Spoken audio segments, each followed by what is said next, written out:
benefits of lower taxes and spending. I am overwhelmed with how far we've come in the last 4 years. Through the hard work of you, the committed activists, we have truly turned the tide at the state level. In the last 100 years, there's only been one budget decrease in New Hampshire, and that was around at 1%. This last year, we decreased spending by 11%. Yeah.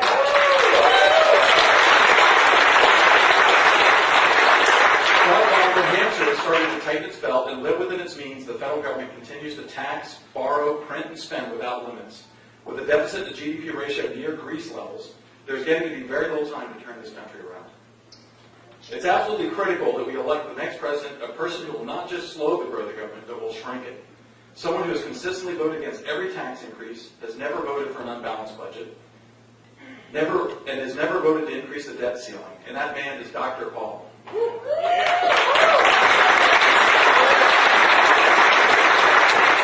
Congressman Paul has demonstrated his commitment to lower taxes and spending for 40 years of steadfast service, unwavering principles, and patience.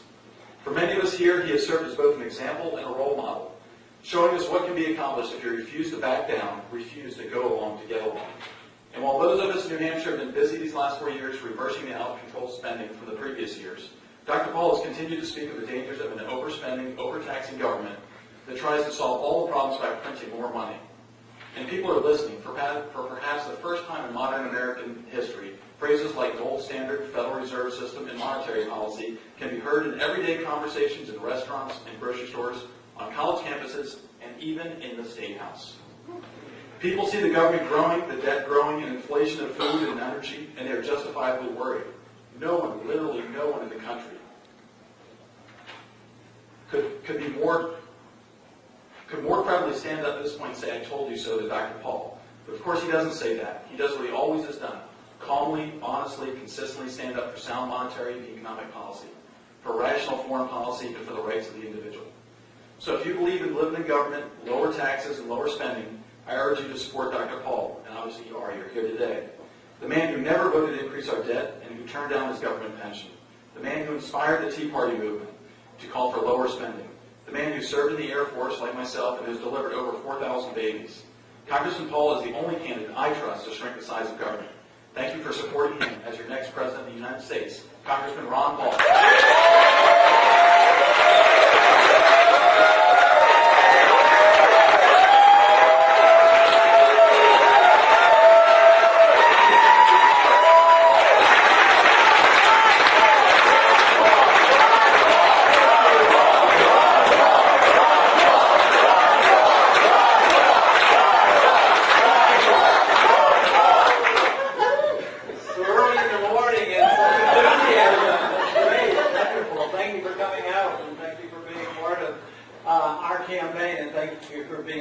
The revolution.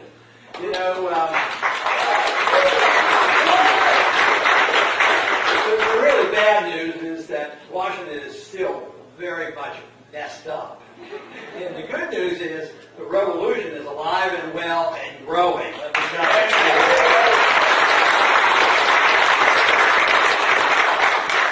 But it is a delight to be here and hear the enthusiasm. A lot of people give me credit for getting people excited and doing things, but believe me, if you weren't there to be available and to be involved and be supportive, believe me, this would be a pretty tough job on my part.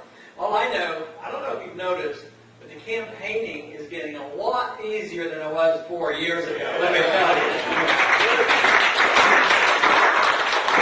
You know, we've had a couple of debates so far, and we had a few last go-around.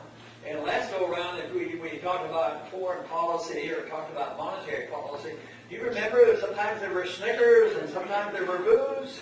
Well, this go-around, you bring up the monetary issue or the foreign policy issue, all of a sudden they sort of say, you know, maybe Ron Paul has a good idea about this.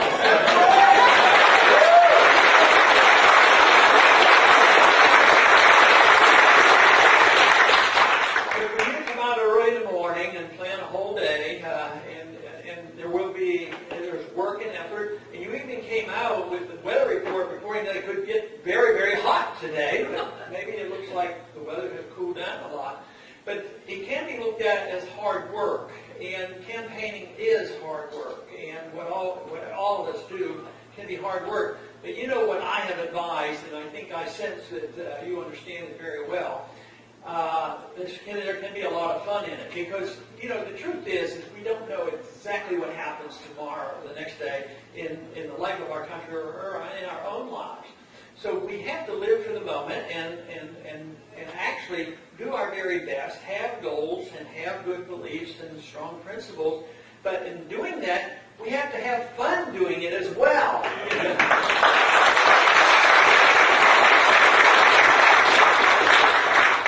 And I think just bringing people together with like-minded ideas is very important. So we can work hard together, then hopefully have a party together as well.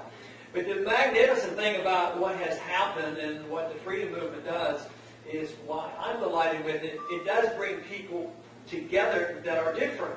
But we're together because we believe in our own choices, personal choices. We may use our life and our liberty and our money in a different manner, but we are unified because of the principles of individual liberty, and therefore I think it's the most wonderful philosophy because it's based on tolerance and freedom and integrity and self-reliance and peace, honesty, no counterfeit money. And why can't everybody join us for this? It makes a lot of sense to me, and I know it does to you. Yeah.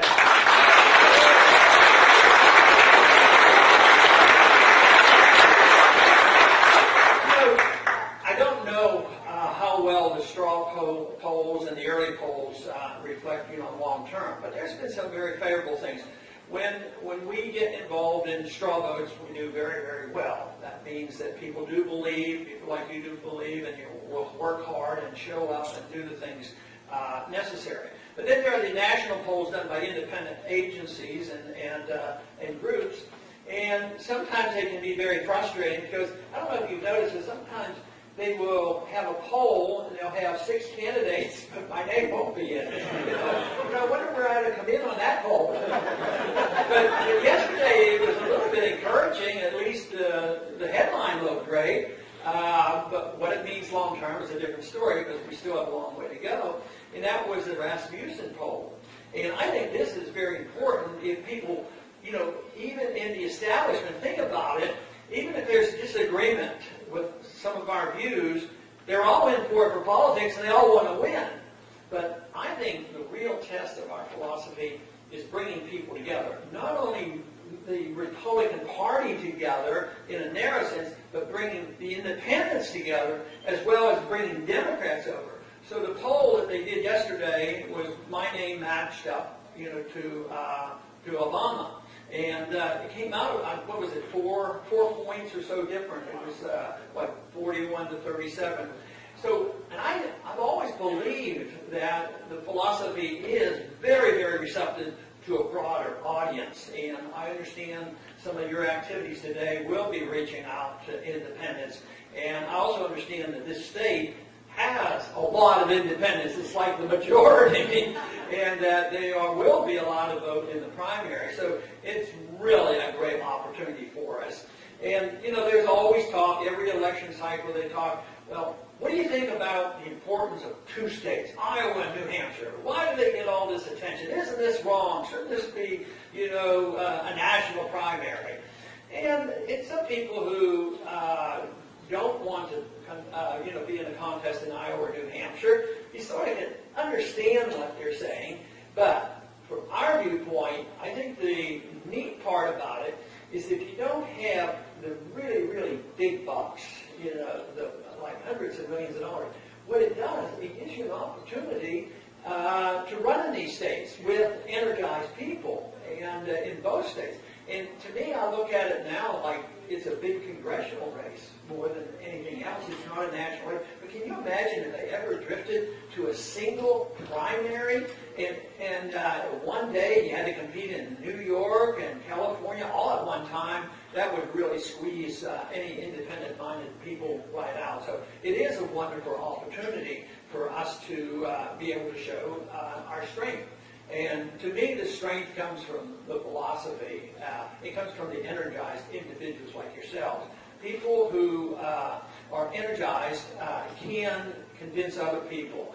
Because even though we get together and we talk, we should never fool ourselves that everybody out there is really worried about politics. They might be worried about their job, and they worry about a few other things, and they think more about it today than they used to. But most people really aren't into politics. So very superficially, many of them vote. And it's perceptions, and I like this guy, is he saying the right thing, if he put his foot in his mouth more than once, this kind of thing. But people who work in politics have a lot of clout. For an individual that participates in an event like this, your vote and effort is magnified 100-fold compared to the person that just shows up at the last minute and what was the last thing they heard. And you can tell in these early polling how fickle it is at times. I mean, somebody comes on the scene and they're running ahead of everybody, and then, of course, it goes down again. But our efforts in our campaign, the one thing I am convinced of is that even though we cannot claim that we are ahead of the pack and it's a shoe-in, obviously not. I'll tell you one thing, because we believe in something and we know about it, we have the most determined and most dedicated individuals who won't be flip-flopping and deciding, oh, okay, this doesn't look like the right thing. I think we need a neocon in the government. This is the great part about it. I think we can, depend on individuals who have joined and are involved. But even though there will be some who will be very superficial and make decisions, and that is the way it will always be, that doesn't mean that we don't need more true believers. And this is where I'm really encouraged. Compared to 4 years ago, I didn't know what was going to happen 4 years ago. And I, quite frankly, I know some would have thought that, well, if they'd have done it this way or that way, would have done much better. But for me personally, I think that much more happened during that time than anything I ever dreamed of. Even after the campaign was over, after being snickered at about talking about monetary policy and bringing troops home and having received the booing and this sort of thing. But the amazing thing, after the campaign was over, it never stopped. The momentum was there. There was truly the beginning of a revolution in ideas. And what's so neat about it, it's not brand new, it's not radical at all. It's sort of like picking up where we left off about 100 years ago and refining it and advancing the ideas and the understanding of how liberty works and how monetary policy works. So during these last 4 years, it's been amazing to me to see the interest build in the Federal Reserve System. I mean, it's fantastic. And literally, I have talked to and visited with and been on college campuses and talked to thousands of people in these last several years outside the context of a political campaign. And it's been very impressive. 10 years ago, I might get 10 young people a month to come to my office and see me in Washington, and they would come with their parents, and their parents were dragging them along. Now, it's hundreds that come. Either the young people are by themselves or they're dragging their parents along.